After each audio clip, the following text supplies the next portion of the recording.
Hello everyone, welcome to Anime No Mi, and thank you for joining for another One Piece video. In today's video, we're going to be talking about chapter 1048, and now that we have all the leaks, we can go over all of the information about the events that are currently going on in the manga. Now, please keep in mind that these are only leaks, and we don't have the official chapter information, so things could change in the translation and even a few other scenes added. But we do have a lot of new information about the events going on in the Great Battle for Wano. But before we dive into the video, if you're new to the channel, we'd be absolutely honored if you consider leaving us a like, or even subscribing with a comment letting us know what you thought of the video. It really helps us out and motivates us to make more content. And if you want to help us out in a bigger way, consider sharing the video with a friend. But without further ado, let's get into the video. So friends, based on the leaks, the chapter is going to start with Momonosuke, who keeps telling Luffy that he can't move Onigashima, again feeling that he's unable to do so because he doesn't have the potential to move such a big object. But then we see that Momo begins to remember his family, the words of his mother, who said that in the future, exactly in 20 years, he would revive the Kazuki clan, and it would be his destiny to bring peace to Wano. So with these memories, Momonosuke gains confidence and tries to push the island again. However, he doesn't try to do so with flame clouds. Instead, he tries to push Onigashima with his strength in the hope that it would be not necessary for him to learn to make the flame clouds. The scene then switches to Kaido and Luffy, where Kaido asks him if he knows that the hero of Wano lost his life 20 years ago. And he does this in an attempt to intimidate Luffy, as Kaido wants to see if he can shake the will of the Straw Hat Man. Kaido then uses a new transformation where he covers his body in flames and transforms into a gigantic fire dragon. By entering this transformation, Kaido becomes even more frightening. Not only that, it seems that his powers have also increased incredibly. Kaido goes on to say that after the hero of Wano lost his life, and in this case of course he's talking about Odin, Wano became a land of villains, practically a lawless land because Wano was no longer a peaceful place. Of course, many people wanted to end up controlling this place, but as Orochi rose to the position of Shogun and made this more difficult for these evildoers to actually take over the throne of Wano, it was because Orochi was Kaido's ally that he has managed to stay on the throne to this very day. Kaido then deduces that Luffy wants to become the hero that the citizens of Wano had been waiting 20 years for, because based on their reports, this hero is the one who would dethrone Orochi and defeat Kaido so that Wano can return to its peaceful era. Now, because of the intense heat that Kaido was giving off, Luffy ends up releasing his hand that was holding onto him during this screaming in pain, but his giant punch that was in his other hand still remained ready to hit Kaido. Kaido also tells Luffy to really let him go because Kaido had no intention of running away from the fight. This fight between them would only end when one of the two loses, so Kaido wouldn't even consider backing out of the fight that's going on. He then adds that if Luffy attacks with his right arm, his flames will melt Straw Hat's hand, but Luffy persists with this punch, not fearing Kaido's words. In the next panel, we see Kaido leaning his body against the horns of Onigashima's large skeleton head, and the bone begins to melt with just the simplest contact, demonstrating that his body has reached an immense temperature and that everything Kaido touched would be melted. Luffy, of course, replies that he is not going to give up and prepares to attack Kaido, who also prepares his attack. And Luffy, still going towards Kaido with his attack, starts to have memories. Just before attacking Kaido, Luffy remembers the words of Hirogoro, who was responsible for helping Luffy perfect his haki during this Wano arc and teaching him Ryo, or haki flow. And he remembers that he had taught Luffy this very important technique. Luffy then tells Kaido that old Hirogoro had taught him a way to hit him without actually touching, and then he was going to send him to the other world for all the suffering he had caused in Wano. Luffy then moves in to use a new attack called the Gomu Gomu no Barangan, and Kaido responds with using his new attack called the Shuryo Kaien Hake. So they move towards each other to deliver these new attacks. Both attacks collide without touching, and then a huge explosion occurs, and the brightness is so intense that Luffy is forced to put his hand in front of his eyes in order not to lose his sight. The scene then changes to inside the castle, where we see Usopp apologizing to Kinemon and Kiku for letting them fall, and asks them if they're still breathing, even though they seem to be unconscious. Startled by what had happened to the two samurai, Usopp says that he would not allow them to lose their lives because of his carelessness, so he begins trying to find a way to help them to get better. From the inside as well, a samurai shouts to the roof asking Luffy to defeat Kaido, and he tells Luffy to take Kaido down, but he had to do it only when he was not in their way because he didn't want to lose his life. Kawamatsu then chimes in saying that this wouldn't end if they don't finish Kaido, because the Yonko would not give up this fight in a peaceful way, that Kaido had to be defeated in this moment, because if he stayed alive, he would cause even bigger problems for Wano and Onigashima. We're then shown a flashback that takes us back 20 years, just after Odin has lost his life to Orochi and Kaido, and we see the swordsmen fleeing from the palace where their master had just lost their life to keep them safe. As the samurai run, we see Kaido tell his subordinates to not let them go because they could not allow them to escape, the samurai had to lose their lives just like their daimyo. During their escape, the Scabbers lamented that Odin had lost his life and they couldn't do anything to help him, and the only thing left was to run for safety. Orochi then surmises that the samurai could only go to one place, and the most obvious place possible, which would be Kuri, because if they had to go, they were going to go to protect Momonosuke, because he was the heir to Odin's legacy, and his protection was paramount. In that very moment, Kaido discovers that Odin had a son, so he decides to go after him, saying that he would resolve this. With an even more serious expression, Kaido goes to Kuri to take the life of the little heir of Wano. The citizens present try to stop Kaido, saying that he had done enough to the Kazuki family, but Kaido relentlessly just attacks them and lays them to waste because of his enormous devastating power. And Orochi orders anyone who challenges the Shogun to be attacked. Orochi goes even further, giving the permission to take the life of anyone who tried to go against his orders. So then Kaido's subordinates begin to proceed to Kuri to take the life of everyone in the castle. Next, Orochi asks what had happened to Toki, Odin's wife, and his subordinates tell him that she had lost her life, confirming to Orochi that all the enemies were out of his way and had lost their lives. With the news, Orochi is seen visibly happy because he had put an end to the Kazuki family, and this would now allow Orochi to command Wano without any other family getting into his affairs. And to further prevent any unforeseen or future problems with other families, Orochi tells the daimyo to choose if they are willing to help make Wano a better place, or if they want to fight against Orochi and Kaido. Next, we see the 4 daimyo of Wano, Yasui, and the 3 samurai that Yamato had met in the cave, including Shimotsuki Ushimaru. And they say their answer, of course, is obvious, that they would never allow Orochi to take control of Wano, because the Kazuki are the only leaders that they will have, so they go to avenge Odin. But Kaido transforms himself into a dragon and sets out to attack them all, and brings them all easily down. Because of course the strength of this Yonko is greater than all of them combined, and no one could oppose Kaido in that moment. Orochi then adds insult to injury by telling the samurai that they were too weak and that they couldn't call themselves samurai. And a samurai then responds to Orochi by saying that it was just because he had someone like Kaido by his side he had power. Because of course if he didn't, no one would be afraid of him. Without Kaido, Orochi was nothing, and he would be easily removed from the post he was occupying, because he was neither worthy nor possessed the ability to lead the people of Wano. Another samurai tells him to keep his voice down, or Kaido's army will come after them. And we see how Kaido's troops take the freedom of the people of Wano away and turn the country into a weapons factory. We also see how they ended up contaminating the water, which means the people can't grow anything and have nothing to drink or eat. But despite having their freedoms taken away, many samurai still had faith in Toki's words. Coming back to the present, we see Orochi still in his transformed body,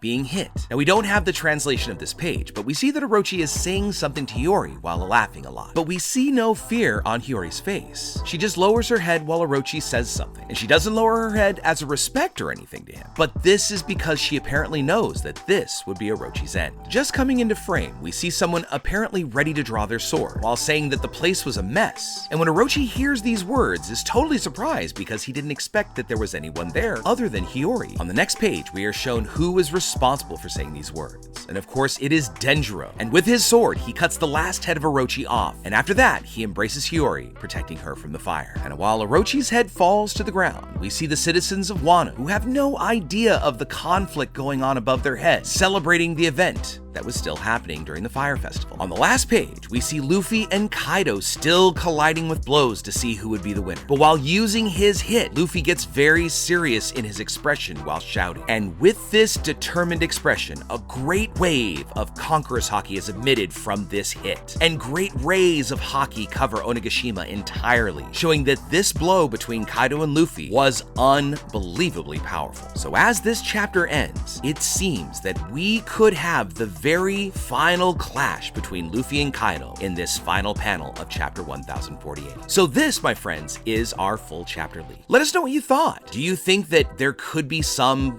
blowback from Luffy's Conqueror's Haki? What do you think is going to happen after we come back? And how do you think the citizens of Wano will respond? Let us know in the comments below. So friends, as we wrap up today's video, I want to thank you so much for watching all the way till the very end. Make sure you comment on any themes or ideas that you'd like to see in future videos. And also, since you made it this far, give us a like as you head out to take on the rest of your day. Hope to see you all in our next video, and let's keep sailing this giant sea together. Take care.